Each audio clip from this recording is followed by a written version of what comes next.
we're in a Thomas Frank kind of state of mind where we're like, oh, working class people, white working class people are voting against their economic interests. Wow, really bad on us that we let them align themselves with billionaires and millionaires. And maybe it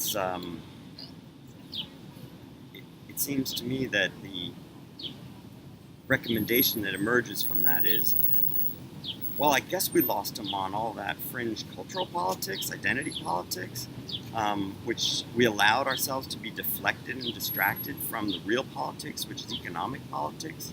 And so if we ditch like all that identity politics stuff, which was a distraction, and get back to the real issues of like capitalism, economic justice, economic equality, then we'll be able to get them back in their own self-interest. We need to speak to those issues that are about their own economic self-interest. And I think I'm wanting to say, at least in part, I don't think they're voting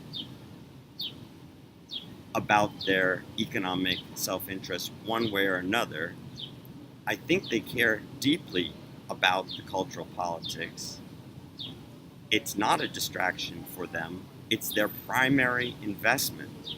And if you simply leave it alone and say like, oh, God, we really lost our way when we started doing like black liberation, queer everything, feminist everything, like, oh my God, that's how we lost them. And the right learned how to speak to those economic issues. I think actually the right learned to speak to those cultural issues. And you cannot reach that white working class, white Catholic working class, and actually blow off the cultural questions. They will not have you until you decide to not fight about queer, black, race,